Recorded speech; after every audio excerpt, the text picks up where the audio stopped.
ফুলকপি কিংবা ব্রোকলির ভর্তা তো আমি আগেই বানিয়ে দেখিয়েছি, বাট আজকে যেটা বানিয়ে দেখাবো সেটা হলো বাঁধাকপির ভর্তা বা বাঁধাকপির বাটা। তাহলে আর দেরি না করে ঝটপট রেসিপিটা শুরু করি। ভিডিওটি সম্পূর্ণ দেখুন ও চ্যানেলটি সাবস্ক্রাইব করে বেল আইকনটি প্রেস করুন, যাতে প্রতিটি ভিডিওর নোটিফিকেশন সবার প্রথমে আপনার কাছে যায়।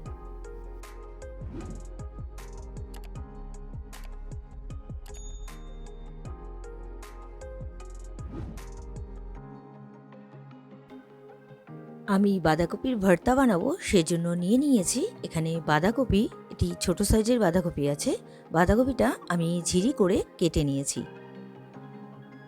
এবার একটি পাত্র বসিয়ে দিয়েছি, মানে গ্যাস অন করিনি। এর মধ্যে আমি ঝিরি করে কেটে রাখা বাঁধাকপিটা দিয়ে দিচ্ছি।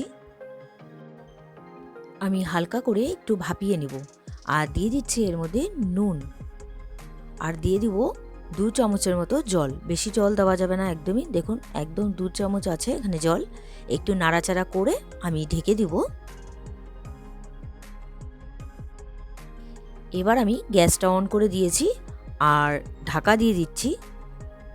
এবার ভাপে হোক, একদম নরম করা যাবে না, একটু হালকা ভাপিয়ে নিয়ে নামিয়ে নেব।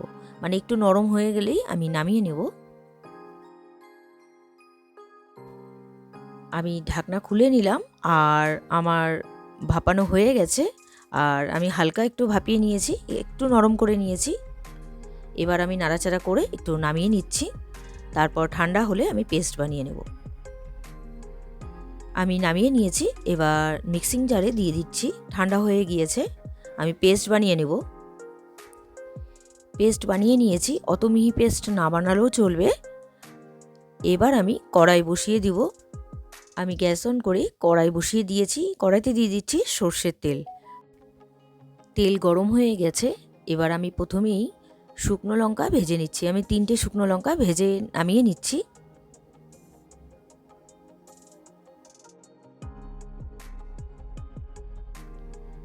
আর আমি এখানে নিয়ে নিয়েছি রসুন কুচি, লঙ্কা কুচি, টমেটো কুচি আর পেঁয়াজ কুচি।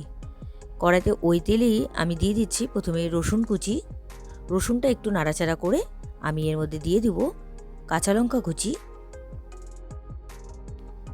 এবার আমি এর মধ্যে দিয়ে দিচ্ছি লঙ্কা কুচি। লঙ্কা কুচি দিয়ে একটু নাড়াচাড়া করে দিচ্ছি। একটু নাড়াচাড়া করে আমি এর মধ্যে দিয়ে দিব পেঁয়াজ কুচি। এখানে একটা মাঝারি সাইজের পেঁয়াজ কুচি আছে। পেঁয়াজটাকে একটু ভাজতে হবে, মানে একটু নরম হয়ে যায় সেরকমভাবে ভেজে নিতে হবে।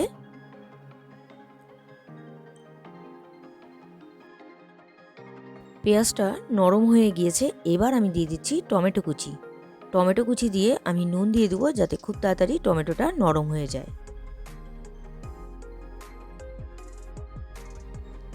নুনটা একটু বুঝে দিতে হবে, যেহেতু আমি বাঁধাকপিটা ভাপিয়ে নেওয়ার সময় একটু নুন দিয়েছিলাম, সেই জন্য একটু বুঝেই দিতে হবে। নুন দিয়ে একটু নাড়াচাড়া করে দিচ্ছি। এবার দিয়ে দিব রেগুলারে কিছু গুঁড়ো মশলা। প্রথমেই দিয়ে দিলাম হলুদ গুঁড়ো, আর দিয়ে দেবো এর মধ্যে আমি লাল লঙ্কা গুঁড়ো। যারা ঝাল খেতে পছন্দ করেন তারা লাল লঙ্কা গুঁড়োটা ব্যবহার করতে পারেন। মশলা দিয়ে নাড়াচাড়া করে তারপর আমি এর মধ্যে বাঁধাকপির পেস্টটা দিয়ে দিব। দেখুন টমেটোটা একদম নরম হয়ে গিয়েছে। এবার আমি পেস্টটা দিয়ে দিচ্ছি বাঁধাকপির।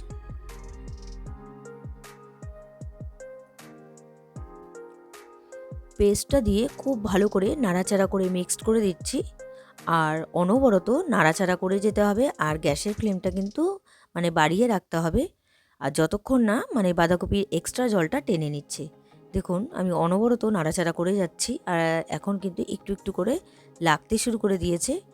এরকমভাবে মানে ভেজে নিতে হবে অনবরত নাড়াচাড়া করে। যখন একদম কড়াই থেকে ছেড়ে দিবে তখন ভাববেন একদম মানে বাঁধাকপির ভর্তাটা একদম রেডি। একটু সময় নিয়ে এটা করতে হবে। ভর্তাটা দেখুন এক জায়গায় দলা পেকে যাচ্ছে আর কড়াই থেকে ভালো মতন করে ছেড়ে দিয়েছে, তার মানে আমার ভর্তাটা রেডি। নামানোর আগে আমি দিয়ে দিচ্ছি ধনেপাতা কুচি আর 2টো শুকনো লঙ্কা। আমি নুন দিয়ে একটু ক্রাশ করে নিচ্ছি। ক্রাশ করে নিয়ে এর মধ্যে দিয়ে দেব। এই রেসিপিটা বেশ ঝাল ঝাল হয়, খেতে কিন্তু অসাধারণ লাগে। দেখুন আমার রান্নাটা তৈরি, কড়াই থেকে ছেড়ে দিয়েছে। তৈরি হয়ে গেল আজকের রেসিপি বাঁধাকপির ভর্তা।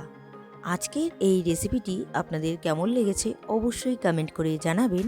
রেসিপিটি যদি আপনাদের ভালো লেগে থাকে তাহলে ট্রাই করার অনুরোধ রইল। আর ভিডিওটি ভালো লাগলে like, comment, share and subscribe করতে ভুলবেন না। বাই।